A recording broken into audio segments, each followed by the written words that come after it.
आप सभी मीडिया के साथियों का यहाँ पे स्वागत करता हूँ। और ये अजमेर की पवित्र भूमि में मुझे कई बार आने का मौका मिला है, पर आज का जो आने का अवसर है, बड़े दुख के साथ आपके बीच में आना पड़ रहा है। हमारे देश के निर्माण में, हमारे देश के आजादी में जिनका योगदान रहा, देश में समानता, बंधुता, एकता, अखंडता लाकर एकजुट एक धर्म ग्रंथ, देश का जो धर्म ग्रंथ है वो हमारा संविधान, उसके अंदर परिवर्तन का जिन्होंने कोशिश किया काम, ऐसे महान व्यक्ति बाबा साहब भीमराव अंबेडकर जी का देश की संसद के अंदर, वो भी एक जिम्मेदार पद पर रहने वाले देश के गृह मंत्री ने जिन शब्दों में, जिस तरीके से अपमान किया, वो देश की जनता उससे आज बहुत ही आहत है। कांग्रेस के कार्यकर्ता, कांग्रेस के नेता, हम सब आहत हैं, सारी राजनीतिक पार्टियां आहत हैं। सवाल यह है कि ये ऐसा कर क्यों रहे हैं। लगातार हम लोग ये कहते हैं कि जो दिल में था वो जुबान पे आ गया उनका।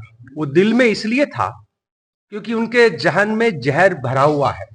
आरएसएस की शाखाओं के अंदर देश के संविधान के खिलाफ, संविधान के रचयिता बाबा साहब के खिलाफ, महात्मा गांधी के खिलाफ, हमारे राष्ट्रगान के खिलाफ और देश के तिरंगे के खिलाफ लगातार जिस प्रकार से आरएसएस की शाखाओं में झूठ का प्रचार करके बाल मानस से लेकर युवाओं में जो जहर डाला जाता है, उसका यह नतीजा है जो अमित शाह के शब्द कि अंबेडकर अंबेडकर अंबेडकर करते हो।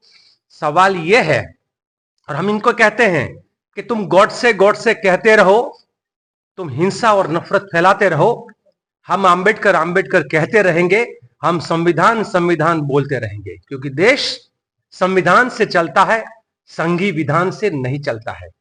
इनकी मंशा थी। देश के आजादी के आंदोलन में भी बाबा साहब ने भी बोला है, सुभाष चंद्र बोस जी ने भी हमको सबको चेताया था, हर किसी ने चेताया था, इवन सरदार वल्लभ भाई पटेल ने भी चेताया था कि ये आरएसएस का गोत्र जो हिंदू महासभा से निकला है, वो चाहे हिंदू महासभा हो या चाहे उस समय की मुस्लिम लीग पार्टी हो, ये दोनों ही लोगों ने, दोनों ही संगठनों ने इस देश में नफरत फैलाकर इस देश के अंदर एक दूसरे के खिलाफ आशंका पैदा करने का काम किया है। ये किसी ने बोला कि क्या अमित शाह गलती से बोल रहे? गलती से नहीं बोलेंगे, वो तो लिखा हुआ भाषण भी था। और बड़े फक्र से दूसरे दिन हमारे देश के प्रधानमंत्री अमित शाह का बचाव भी करते हैं कि उन्होंने जो कहा वो दूसरी उल्टी सीधी बातें करके उनका बचाव का प्रयुक्त भी कर रहे हैं। पढ़ेंगे लिखेंगे तो आगे बढ़ेंगे, ये पढ़ेंगे लिखेंगे तो आगे बढ़ेंगे वो नहीं बोलेंगे, वो कटेंगे और बटेगा बोला, क्योंकि उनके दिमाग में कटना बटना ये सोच जो है वो लगातार उसके दिमाग में है। संसद में चर्चा की गरिमा लगातार गिरती जा रही है। संसद के बाहर जो हुआ वो भी देखने लायक था कि बाबा साहब का अपमान करने के बाद जब सारी राजनीतिक पार्टियों ने आवाज उठाया और अपना प्रोटेस्ट, एक तरफ इंडिया गठबंधन की पार्टियां बाबा साहब का तस्वीर हाथ में लेकर प्रोटेस्ट कर रही है, और एक तरफ से संघी गुंडे जो आज सांसद बन गए हैं, वो संघी गुंडे हाथ में डंडा लेकर आते हैं, क्योंकि ये आम प्रजा का प्रतिनिधि नहीं कर सकता है, आम जनता का प्रतिनिधि नहीं कर सकता है। ये क्या अधिकार था उनको कि संसद के परिसर में, संसद के गेट के बाहर वो जैसे संघी लोग परेड करते हैं और निकलते हैं हाथ में डंडा लेकर, उसी तरीके से वो बैनर के जगह पर या पोस्टर की जगह पे डंडे वाला चीजें लेकर आए और उन्होंने सामने से धक्का मुक्की किया। देखिए क्या हो रहा है इस देश के अंदर। महिलाओं पर, बच्चियों पर बलात्कार करने वाले कैबिनेट मिनिस्टर होते हैं और उनको नहीं निकाला जाता है, और इस देश के संविधान को बचाने की बात करने वाले, इस देश में नफरत के बाजार में मोहब्बत की दुकान की बात करने वाले राहुल गांधी पर हत्या की साजिश की एफआईआर हो जाती है, और वो भी चंद घंटों के अंदर अंदर। आपने सबने वो नौटंकी देखी है कि सुबह में जिसको चोट ठीक नहीं लगी थी, रात तक उनको पूरा सर पे पट्टियां लग चुकी थी।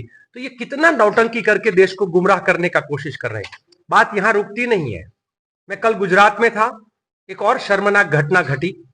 बाबा साहब आम्बेडकर की वहां पर प्रतिमा जो लगी हुई थी उसका नाक को तोड़ दिया। ये चाहते हैं बाबा साहब का हम नाक काटेंगे।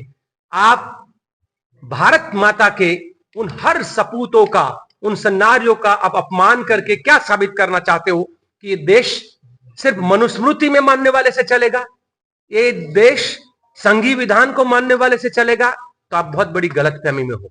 आप 400 पार का जो नारा लगाए थे, जनता ने आपको 240 में निपटाया है।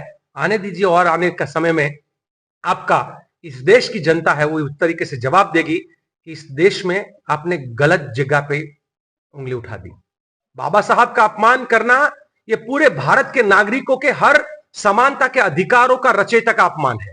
इसमें कोई जाति, मैं तो कोई ये नहीं कहूंगा कि सिर्फ दलित का अपमान है, क्योंकि अगर हम सिर्फ दलित का अपमान कहेंगे तो वो बाबा साहब को हम बहुत छोटे समझ बैठेंगे। मैं कहूंगा भारत के हर वो नागरिक, कि जिस नागरिक को इस देश के संविधान में आस्था है, भारत का हर वो सिटीजन जिसको भारत माता में आस्था है, वो हर किसी को आज वो ठेस पहुंची है और उसका जवाब जो है वो आने वाले समय में मिलेगा।